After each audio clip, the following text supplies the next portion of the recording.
इनको मुख्य सचिव पद से शाम 7:30 बजे अचानक से हटा दिया जाता है और ये बताया गया कि वो शिवपाल यादव और अमर सिंह के खास थे, अखिलेश उन्हें पसंद नहीं करते थे और खड़े खड़े उनका तबादला कर दिया, उन्हें मुख्य सचिव के पद से हटा दिया। नहीं, ऐसी कोई बात नहीं थी, लेकिन आपके खास थे सिंघल? हमारे खास क्या थे, हमारे साथ तो उनको पोस्ट किया गया था। आप ही ने तो मांगा था। नहीं, मैंने नहीं मांगा था। सही बात सिंचाई तो ये बहुत थी, लंबे समय तक थे आपके साथ। लेकिन मैंने नहीं मांगा था। मैंने नहीं मांगा था। दिया किसने था? अमर सिंह ने? नेताजी ने। फिर वो आपके करीब कैसे आ गए इतने?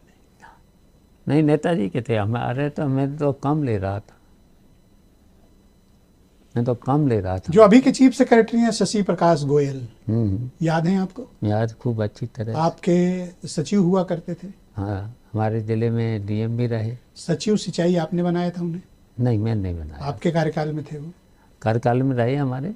पैक्ट का अध्यक्ष भी आपने बनाया था उन्हें? हम बनाया था। ये सब तो आप ही के साथ के लोग हैं ना, तब आप ही के तो खास हुए। तो हम जब तक हमारे साथ रहे काम ठीक करते रहे। ओके, तो सिंघल को हटाया जाना ये आपके लिए, आपको थोड़ा सा हर्ट हुआ, इंसल्ट हुआ? नहीं, तो हमारी राय से ही हुआ था उनका ट्रांसफ़र, कि भाई ले जाओ। मैं क्या, ले जाइए। नहीं, जब उनको चीफ सेक्रेटरी के पद से हटाएगा, मैं 13 सितंबर की बात कर रहा हूँ, जिस दिन रात में नहीं, पहले 7:30 बजे। अच्छा, मेरे पहले वो प्रमुख सचिव गृह बन गए थे। हाँ, हैं? हाँ। तो अगर मेरे अपने साथ रखना ही होता तो मैं वहीं रोकता। मैंने तो रोका नहीं। सिंघल आपके आदमी नहीं थे, ये बेसिकली नेताजी के से कनेक्टेड थे वाया अमर सिंह, करेक्ट? हाँ, नेताजी के ही थे वो। वाया अमर सिंह। ओके, फिर उसी दिन रात में, उसी दिन इधर सिंघल हटे और उधर अखिलेश यादव को नेताजी प्रदेश अध्यक्ष के पद से हटा देते हैं। आपकी राय पर हटाए थे? नहीं, हमारी राय पर नहीं। सिंघल के हटाए जाने का बदला था वो? नहीं, अब ये बातें थोड़ी अकेले में आपको अच्छा, बता देंगे। आपको अकेले में बात कर लेंगे। ठीक है। फिर उसी दिन आपके पद भी हटा दिए जाते हैं, जितने की मिनिस्टेरियल पोस्ट थी आपकी वो सारी हटा दी गई। मैंने टेलीफोन करके आपको बताया था कि ये पद आपका हटने जा रहा है, याद है आपको? याद है। तब तक क्या झगड़ा बहुत बढ़ गया था? इतना बढ़ गया था कि अरे, झगड़ा तो कुछ था ही नहीं। तो फिर ये कैसे इतनी, कोई बढ़वा रहा था? देखिए, अब ये बातें सब छोड़ देना चाहिए, भूल जाना चाहते? भूल जाना चाहिए, क्योंकि इन बातों से बहुत अफसोस होता है, फिर मन को फिर पीड़ा होती है। हाँ, पीड़ा होती है। तब आपका 50 साल का राजनीतिक जीवन है, सफर है। आप तो खुद में किताब हैं एक। मैं तो लोगों से कहता हूं कि आप इंस्टीट्यूशन हैं। उत्तर प्रदेश में राजनीति करनी है तो शिवपाल यादव से सीखना चाहिए, कैसे सरवाइव करते हैं, कैसे भाई के साथ वफादारी से रहते हैं और कैसे काम करते हैं। आप इसके रोल मॉडल मैं मानता हूं आपको। आपकी राजनीति से और अभी भी बहुत लोग सीख रहे हैं आपसे। फिर 2016 तक आते आते स्थितियां बड़ी खराब हो गई और फिर हालात इतने खराब हो गए कि एक सेकुलर मोर्चा आप बनाते हैं। जी, बनाया। क्यों बनाया था? नेताजी के आदेश से। ये तो मैं सभा में भी बोल चुका, नेताजी के सामने बोल चुका। कितनी बड़ी रैली थी हमारी। अभी आऊंगा उस पर, रैली का तो पूरा ये लेके बैठा हूँ। उस रैली में हमारे बारे कोई अभी तक किया नहीं। ये बात उन्होंने मंच से भी कही थी। हाँ? मंच से बोली थी नेताजी ने कि इतनी बड़ी रैली उत्तर प्रदेश में राजधानी लखनऊ में किसी ने नहीं की थी। तो सेकुलर मोर्चा के बाद बात नहीं बनी और आप पीएसपी करके एक पार्टी बना लेते हैं, प्रगतिशील समाजवादी पार्टी लोकतांत्रिक, PSPL। क्या हालात इतने खराब हो गए थे कि आपके पास अपनी पार्टी बनाने के अलावा कोई विकल्प नहीं था?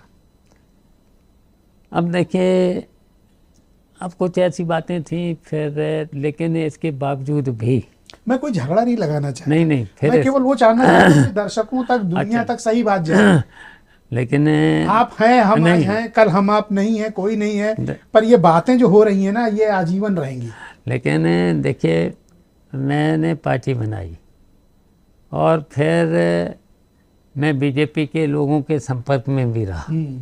है मेरे पास वो भी हाँ। डिटेल है। अब मुझे देखिए बीजेपी के संपर्क में रहने के बाद मुझे ये भी आभास हुआ कि बीजेपी हम दोनों को लड़ाना चाह के खुद को फायदा पर लेना अभी सर चाहती मुझे है। ये बताओ पार्टी क्यों बनाई थी? हाँ, तो वो तो मैंने एक ही बात बता दी आपको, नेताजी नेताजी से कहने पर बना। ठीक है। और फिर दिसंबर में एक सभा होती है रमाबाई अंबेडकर मैदान में, जिसमें शिवपाल यादव अपना शक्ति प्रदर्शन करते हैं और मैसिव गैदरिंग की गई और लोगों को था नेताजी जाएंगे नहीं जाएंगे। तब यही ब्रेकिंग न्यूज चला करती थी, हम लोग भी यही कवर किया करते थे। अचानक मुलायम सिंह यादव आपके मंच पर आते हैं, speech अचानक देते हैं। आए थे। अचानक आए थे। मैंने निमंत्रण भी नहीं दिया था। हाँ, और आपको भी एहसास नहीं था कि आएंगे कि नहीं आएंगे। वो आए तो लगा कि चलो भाई ने आज इज्जत बचाई, लगा। हाँ हाँ, अच्छा लगा। इमोशनल था, मोमेंट था जी। अच्छा, उनके सामने ही तो मैंने बोला था कि भाई आपके कहने से तो मैंने पार्टी बनाई, लेकिन उन्होंने प्रचार तो समाजवादी पार्टी का ही मांग किया। ये तो है। वोट तो साइकिल के लिए ही मांगा था। हाँ, समाजवादी पार्टी को मजबूत करो। हाँ, सबसे कहा, सबसे कहा। तो आशीर्वाद जरूर मैंने हाथ रखवाया सर पे, लेकिन बोला उन्होंने समाजवादी पार्टी को फिर कहीं उनको मजबूत करो, बस इतना ही कहा। इतना ही तो कहा, दो बातें। ये भी कहा कि लखनऊ के इतिहास में इतना बड़ा कार्यक्रम किसी ने नहीं किया। हाँ, एक तरह से आशीर्वाद था आपको। हाथ भी रखा था उन्होंने सर पे, इनको भी मजबूत करो, ये कहा बाद में। क्या वो चाहते थे कि आप दोनों लोगों के में एकता हो जाए? हमेशा चाहते ये थे। सब बातें खत्म हो, अब जो जो है हमेशा चाहते थे, परिवार एक रहे। हमेशा चाहते, इसी गुस्से में तो बोल रहा था, वो हमेशा चाहते थे एक हो जाऊं। अच्छा, इसकी वजह से मैंने देखिए 17 का भी चुनाव समाजवादी पार्टी और साइकिल से ही लड़ा। 22 भी आपने 22 का ही लड़ा, 22 को लड़ा मैंने साइकिल से। तो 2019 में आपने फिरोजाबाद से अपनी पार्टी के सिंबल पर चुनाव क्यों लड़ा? देखिए, कुछ बातें ऐसी हो जाती हैं ना, उसका मुझे आज भी अफसोस है। अगर मैं नहीं लड़ता तो मेरा भतीजा ही तो जीतता, वहाँ से कोई हरा लेता, नहीं हरा पाता। वो इतने वोटों से जीतता, तो फिर ये बातें अफसोस है, अफसोस है। मैं तो इसको सबको भुलाना, भूल जाना चाहते। भूल, प्रोफेसर राम गोपाल यादव से जो आपकी ना इत्तेफाकी है वो भी भूल जाना चाहते हैं? भूल गए, अब साथ हैं दोनों लोग। पहले जैसा प्रेम है या गांठ हाँ, है? पहले जैसा, पहले से ज़्यादा और मानते आप। हाँ, हाँ पहले तो थोड़ा गुस्सा भी रहते थे, अब हाँ, नहीं है। अब कभी गुस्सा अब तो नहीं। काफी प्रेम दे रहे हैं। हाँ, प्रेम दे रहे। जाते ही दूसरा माहौल हो जाता, अच्छा माहौल हो जाता है। जाते भी रहते हैं, मैं तो मिलते ये भी सब रहते। कुछ सत्ता की वजह से हुआ या? हाँ, सत्ता है ना? की वजह से। सत्ता बड़ी खराब चीज होती है। चुगलखोरी। आपके तरफ से भी चुगलखोर थे? मेरी तरफ से नहीं थे, हम तो नेताजी जी को समझाने का कोशिश करते थे, उधर भी वहीं चुगल ज़्यादा बढ़ा चढ़ा के लोग बातें कर देते हैं। ठीक, अब चलते हैं हम लोग 2023 आपने ऑन रिकॉर्ड एक स्टेटमेंट दिया कि हाँ, मैं बीजेपी के संपर्क में था। मैं 2017 से कई साल तक बीजेपी के पूरे नेतृत्व के संपर्क में था। पार्टी को अंदर से देखा तो पता चला बीजेपी की नीयत में खोट है। मेरा एक ही सवाल है आपसे, आप बीजेपी में किसके संपर्क में थे? और आपने अभी सदन में भी बोला उन्हीं के संपर्क में। नंबर 2 दिल्ली। दिल्ली। क्या चाहते थे वो आपसे?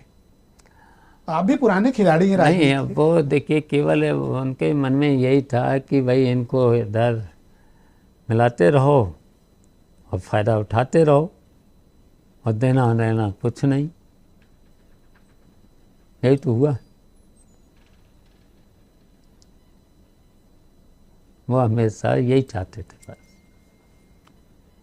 परिवार में फूटन बनी रहे, एक न हो पाए, फ़ायदा उठाओ। बातें क्या होती थी? बातें क्या, बस उनसे क्या कहते थे आपसे? बस कह रहे थे, लड़िए। अब फिरोजाबाद का चुनाव उन्हीं के कहने पे तो लड़ा। आप उन्हें समझ नहीं पाए या वो आपको नहीं समझ पाए? समझ नहीं पाए, और क्या, समझ भी रहे थे लेकिन रास्ता नहीं था आपके पास। हाँ, रास्ता नहीं था उस समय, थोड़ा सा ऐसी परिस्थितियाँ थी। आप अकेले पड़ गए थे। हाँ, देखिए संगठन तो था मेरे पास, पर बैकअप नहीं था। बैकअप में संगठन तो था। संगठन आज भी हमारे साथ होता है, कोई गया हमारे साथ, सब हैं साथ हमारे। तो अमित शाह ने आपसे क्या कहा था, आपको क्या ऑफर दिया था? मुख्यमंत्री का? मुख्यमंत्री का नहीं दिया, डिप्टी का? मंत्री का बनाने का दिया। वो तो आप रह ही चुके थे उसके लिए। तो उसके लिए मंत्री बनाने का बुलाया भी था मुझे एक बार, मैं गया नहीं था। तो कम से कम डिप्टी बनाते तब तो आप कंसीडर करते। मेरे मन में था नहीं मंत्री बनने का, नहीं तो बन ही जाता, चले ही जाता, और चले जाते तो बन असल में जाते। आपका जो अतीत है ना समाजवादी, वो आपको अलाउ नहीं कर रहा था कि उस ग्रह में जाओ, है ना? हाँ, सही बात। मन में था कि नहीं, कहा क्या हो, कहीं गलती तो नहीं कर रहे हैं। मन में तो मन में था ना, एक गिल्ट कॉन्शियस था, एक अपराध बोध टाइप होता था कि जिनसे लड़े हैं उन्हीं के यहाँ। और नहीं, क्यों, मैं तो समाजवादी रहा हमेशा। अब वहाँ मुझे क्या मिल तो जा रहा? तो डिप्टी बना देते, प्रदेश अध्यक्ष भी बना देते, बना तो सकते थे। धोखा किया उन्होंने आपके साथ। तो ये तो बोल ही चुका, मैं सब कुछ बोल, विधानसभा में बोल चुका हूँ। धोखा। अच्छा, कुछ लोग कह रहे हैं कि प्रियंका गांधी भी आपके संपर्क में थी और आपको प्रदेश अध्यक्ष कांग्रेस का बनाना चाहती थी। आप क्या कांग्रेस के साथ भी संपर्क में थे? कुछ लोगों की राय थी, हमारे लोगों की, सीनियर लोगों की। आज अब तो दुनिया में है नहीं, एक दो लोग, उनकी राय थी। इन लोग से कभी बात हुई थी, गांधी फैमिली?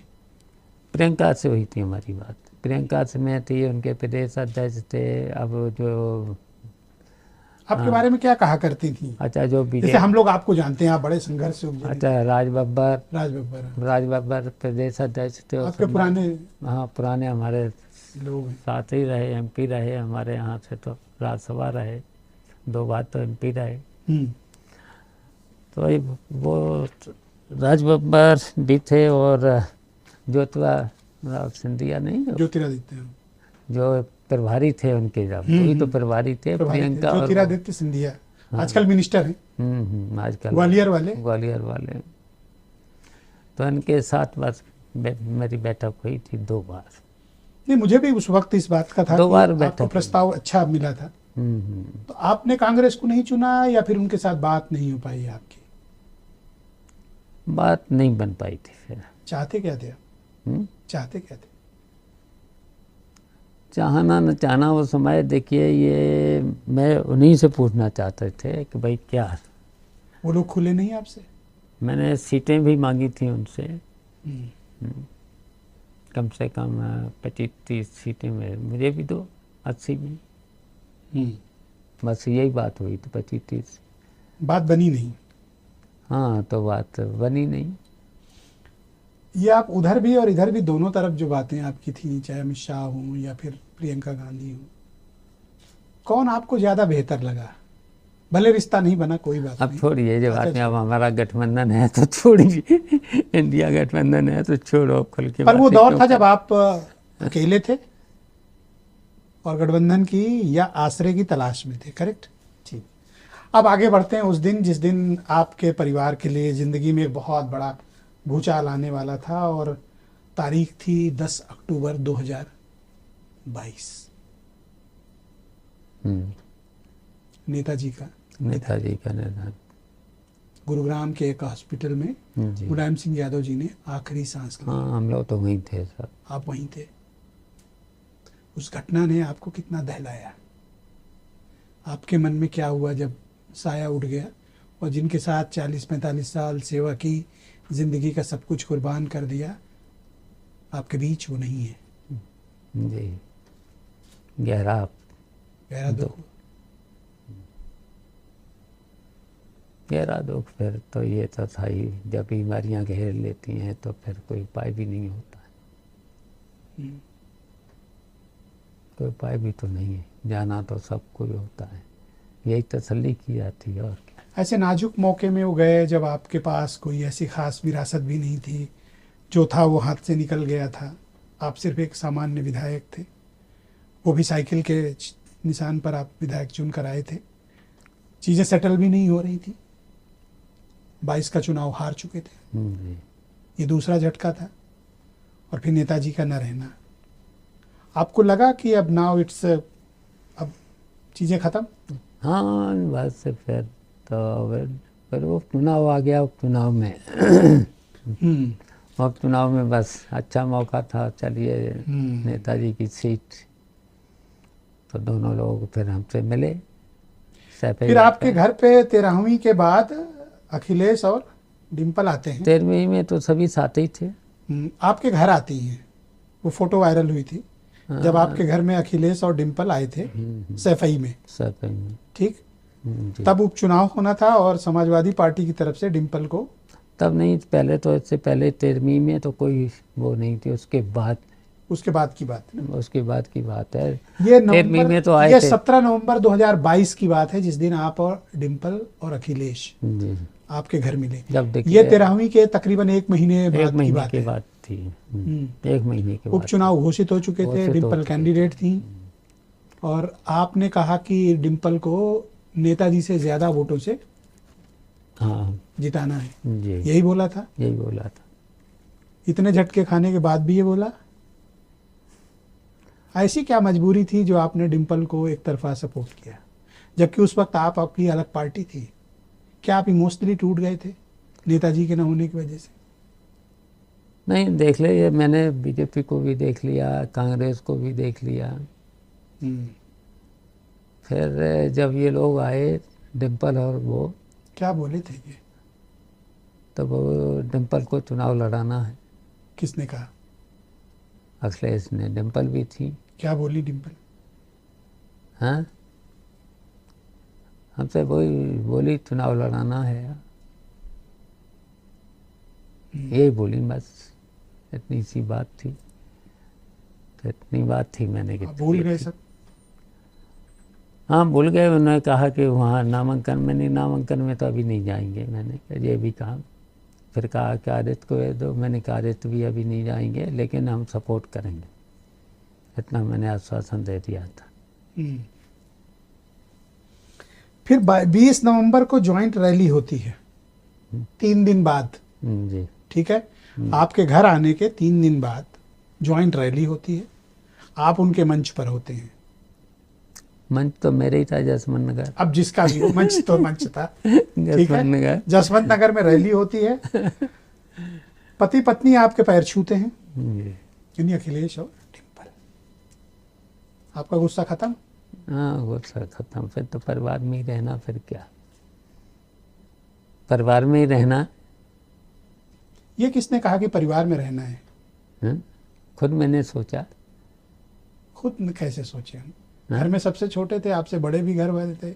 ये किसने निर्णय किया कि अब झगड़ा नहीं करना है, अब सबको एक हो जाना है? क्या आपके सबसे बड़े भाई, या फिर प्रोफेसर साहब, या पूरा यादव फैमिली बैठी? नहीं, प्रोफेसर एक पंचायत हुई थी, मुझे किसी ने बताया। देखिए, प्रोफेसर साहब के बड़े भाई थे जो सबसे बड़े थे, फिर ये धर्मेंद्र के पिताजी,